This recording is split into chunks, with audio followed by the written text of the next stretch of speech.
ఈ భూమి మీద ప్రతి ఒక్క మనిషి తన జీవితకాలంలో ఎప్పుడు ఏవో తప్పులు చేస్తూనే ఉంటాడు. అవి చిన్న చిన్న తప్పులైతే పర్వాలేదు, కానీ ఇతరులను హింసించడం, చంపడం లేదా వారి జీవితాలను నాశనం చేసే తప్పులైతే మాత్రం చాలా ప్రమాదకరం. అందుకే పూర్వం నుండి కూడా మనిషి చేసిన తప్పుల నుండి నేర్చుకుంటూ మళ్ళీ ఆ తప్పులు చేయకుండా భయపడే విధంగా శిక్షలు ఉండేలా చూసుకున్నాడు. అమెరికా వంటి దేశాలలో అయితే ఉరిశిక్షతో పాటు కరెంట్ ఇవ్వడం, గ్యాస్ ఛాంబర్లోకి పంపడం, లేతల్ ఇంజెక్షన్స్ వంటివి ఇవ్వడం, గన్తో కాల్చడం ఇలాంటి పద్ధతులు ఉండేవి.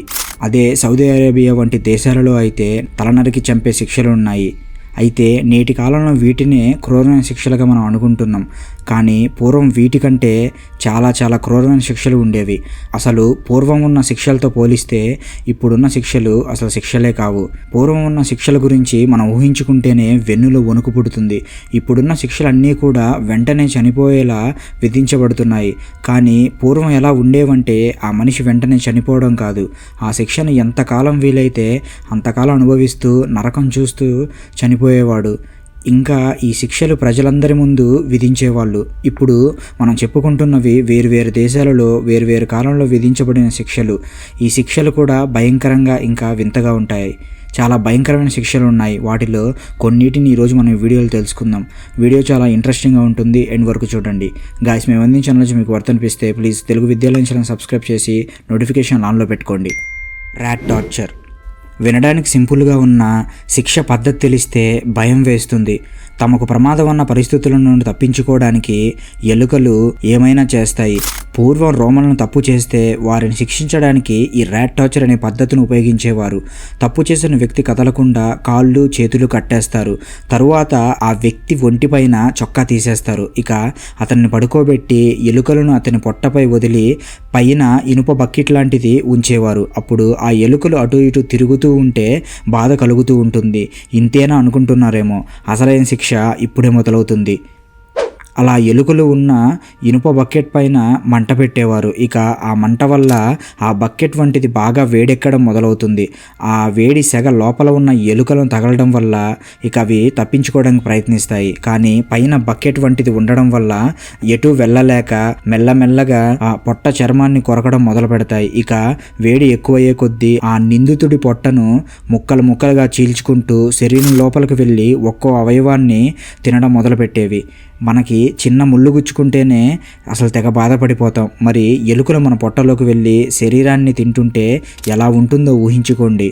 ఆ నిందితుడు ఆ శిక్షను తట్టుకొని ఇంకా బ్రతికే ఉంటే కాలుతున్న నిప్పులను ఎలుకలు కొరికిన అతని శరీరం గుండా లోపలికి వేసేసేవారు. ఇలా తప్పు చేసిన వారిని ఎలుకలతో అతి క్రూరంగా చంపేసేవారు.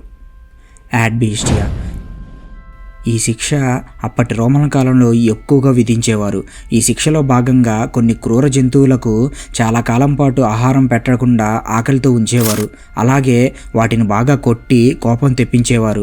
ఆ తరువాత నేరస్తులను ఆ క్రూర జంతువులు అంటే పులులు, సింహాలు, చిరుతలు వంటి జంతువులకు ఆహారంగా వేయడం కోసం ముందుగా నేరస్తుడిని యాంటీ థియేటర్ అంటే ఒక స్టేడియం లాంటి బిల్డింగ్ మధ్యలో ఉంచి ఆ తరువాత అప్పటికే బాగా ఆకలిగా ఉన్న వాటిని బాగా కొట్టి హింసించడం వల్ల మరింత కోపంగా ఉన్న క్రూర మృగాలను ఆ స్టేడియం మధ్యలో వదిలేవారు. ఇక చాలా ఆకలిగా ఉన్న క్రూర జంతువులు అతి భయంకరంగా వాళ్ళని చంపి తినేవి. అయితే తర్వాత రోజు ఎవరైతే ఈ శిక్షను అనుభవించాల్సి ఉందో వాళ్ళు ఆ జంతువులతో కలిగే బాధను భరించడం కంటే, అంత ఎక్కువసేపు బాధపడి చనిపోవడం కంటే త్వరగా చనిపోవడం బెస్ట్ అని చెప్పి చాలామంది ముందు రోజే జైలు గదిలో ఆత్మహత్య చేసుకునేవారు.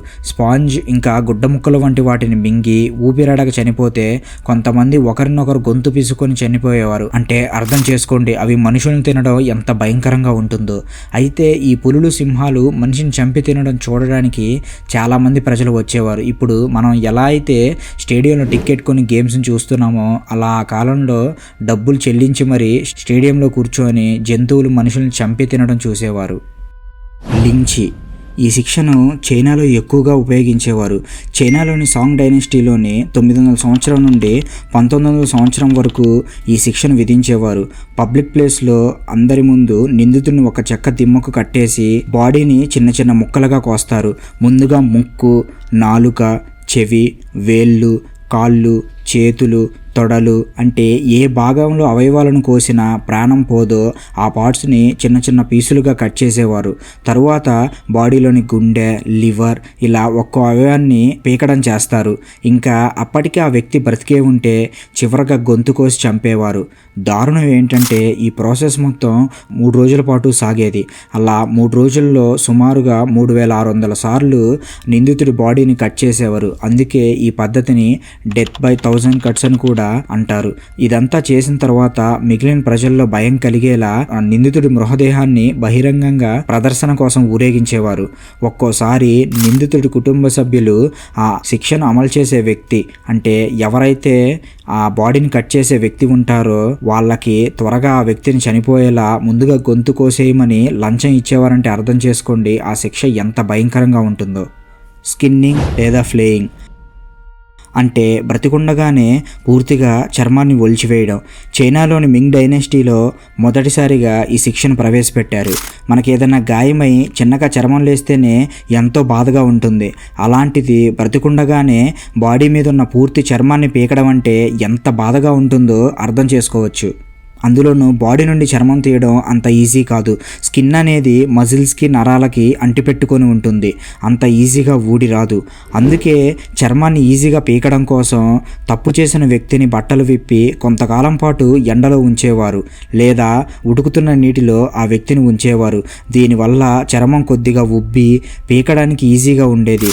ముందుగా కాళ్ళు చేతులు కట్టేసి శరీరంలో ఏదో ఒక భాగం నుండి మొదలుపెట్టి మెల్లమెల్లగా మొత్తం శరీరం అంతా చర్మాన్ని ఒలిచేసేవారు. దీనివల్ల ఆ వ్యక్తులను బ్లడ్ మెల్లమెల్లగా పోతుంది.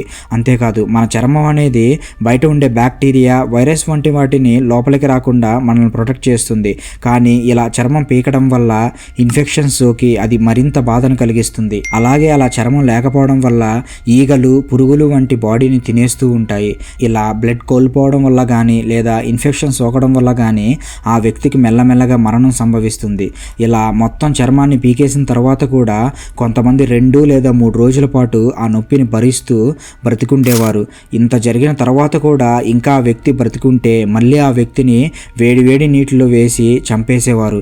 ప్రజల్లో కూడా తప్పు చేయడానికి భయం కలిగేలా చర్మం తీసేసిన వ్యక్తిని ఊరేగించి ప్రదర్శనకు ఉంచేవారు.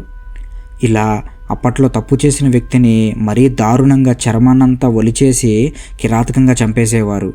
స్పానిష్ డాంకీ, దీనికి వుడెన్ హార్స్ అనే పేరు కూడా ఉంది. ఈ శిక్ష పద్ధతి ఏంటంటే ఇప్పుడు మనం చెప్పుకున్న శిక్షలలాగానే ఒకేసారి చనిపోకుండా నిదానంగా నెమ్మదిగా చనిపోయే పద్ధతి. దీనిలో భాగంగా పదునుగా ట్రయాంగిల్ షేప్లో ఉండే మెటల్ లేదా చెక్కతో చేసినటువంటి నిర్మాణం ఉంటుంది. తప్పు చేసిన వారిని ఈ పదునుగా ఉండే దిమ్మ లాంటి దాని మీద కూర్చోబెడతారు. ఇక్కడితో అయిపోలేదు. అలా కూర్చోబెడితే పెద్దగా నొప్పి ఏమీ లేకపోవచ్చు. అందుకే ఆ కూర్చోబెట్టిన మనిషి 2 కాళ్ళకు చాలా బరువును కడతారు. అలా కట్టడం వల్ల ఆ బరువు మనిషి కాళ్ళను పట్టుకొని కిందికి లాగడం వల్ల నెమ్మదిగా మనిషి కాళ్ళ మధ్య భాగం నుండి చీలిపోతూ ముక్కలుగా అయిపోతాడు.